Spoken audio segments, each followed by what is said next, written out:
is the engineering center. Here we've just had a complete teardown of a Ford and a Chevrolet. These are Ford parts, ready for comparison with the similar parts of a Chevrolet. Here they are, the Chevrolet parts. And our comparison is to cover all categories: economy, comfort and convenience, performance, and safety. Let's begin with safety. A big factor in safety is a driver's ability to see.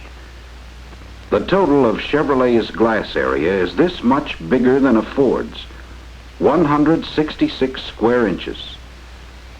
And remember, Ford's glass shortage is not confined to any one spot as we show here, but is distributed throughout all areas. Quite a difference, eh? Another safety factor. How does the steering equipment of the two cars compare as far as quick responsiveness is concerned? Well, Ford uses a steering gear of the worm and roller type. These parts rubbing together fight each other, create extra friction. Chevrolet reduces friction to an absolute minimum with a modern steering gear that turns on these easy rolling ball bearings. Take this example of how friction can tighten up delay turning, and how balls lessen the friction, make turning smoother, quicker. Quick response means safety. And while we're on the matter of safety, you've heard a good deal about padding and seat belts. Padding is great, fine, but only a barrier can give real protection. And Chevrolet offers a big extra barrier called the plenum arch. Chevrolet does, Ford doesn't. Chevrolet safety is built in. Now, what about economy? Our comparison starts with body finishes.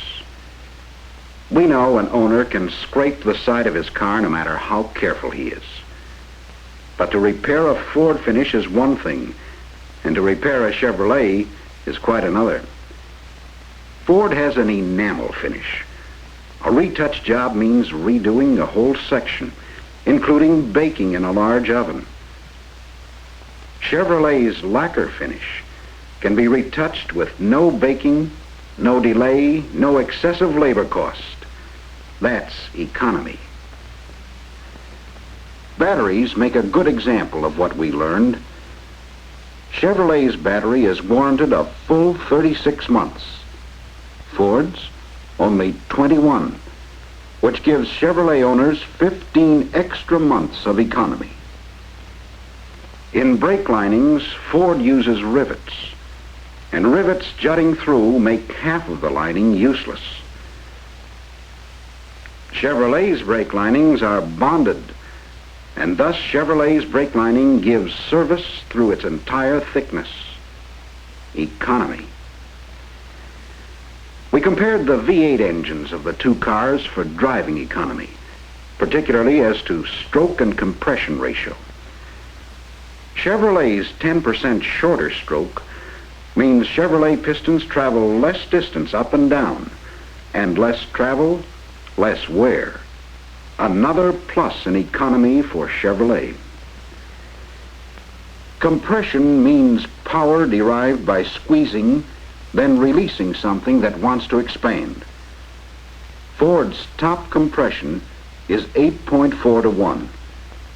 Chevrolet's is higher, 9.25 to 1.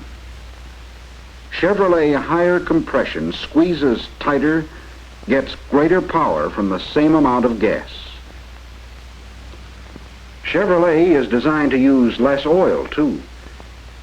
Every time a Ford V8 owner changes oil, he buys 5 quarts.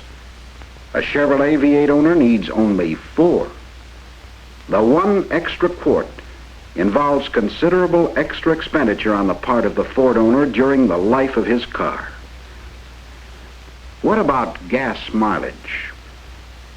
In a supervised test, a Ford and a Chevrolet were put on a track, driven at the same rate of speed until each used up the precisely measured gallon of gas in its sealed tank.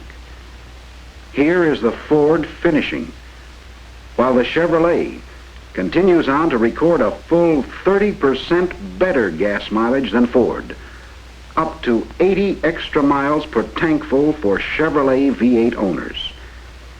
And drivers of a Chevrolet 6 have a comparable advantage. Our comparison went into comfort and convenience too, starting with seating comfort. Here is the rear seat of Ford's most expensive series. No foam rubber.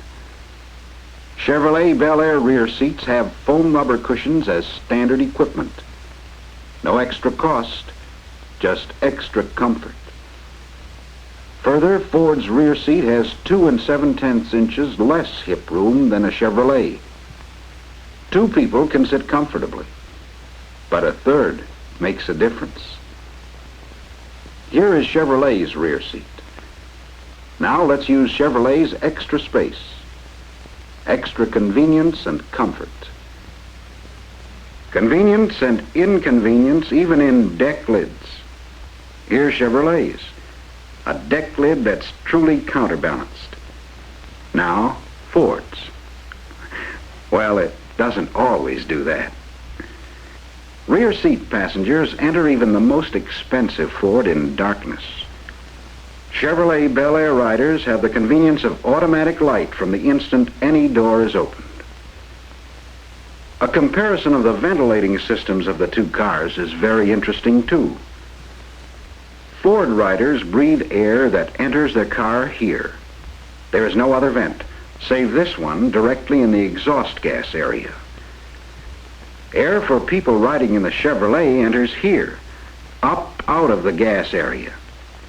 Air taken into a Chevrolet is cleaner. We've left the comparison of performance until last.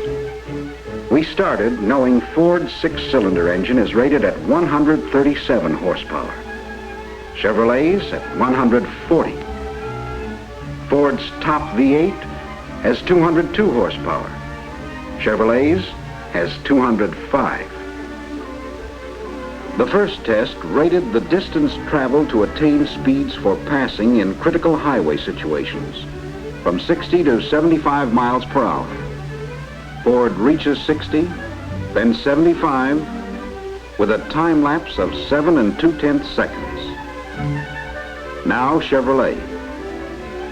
Chevrolet reaches 60, goes on to 75 in only 6 3/10 seconds. Thus, Chevrolet's power bonus for passing, at least 100 feet less than Ford on the dangerous side of the highway. Another power comparison, the ability to climb hills. The test started with both cars even, both traveling at the same speed, 20 miles per hour. At a given signal, both drivers stepped on the gas.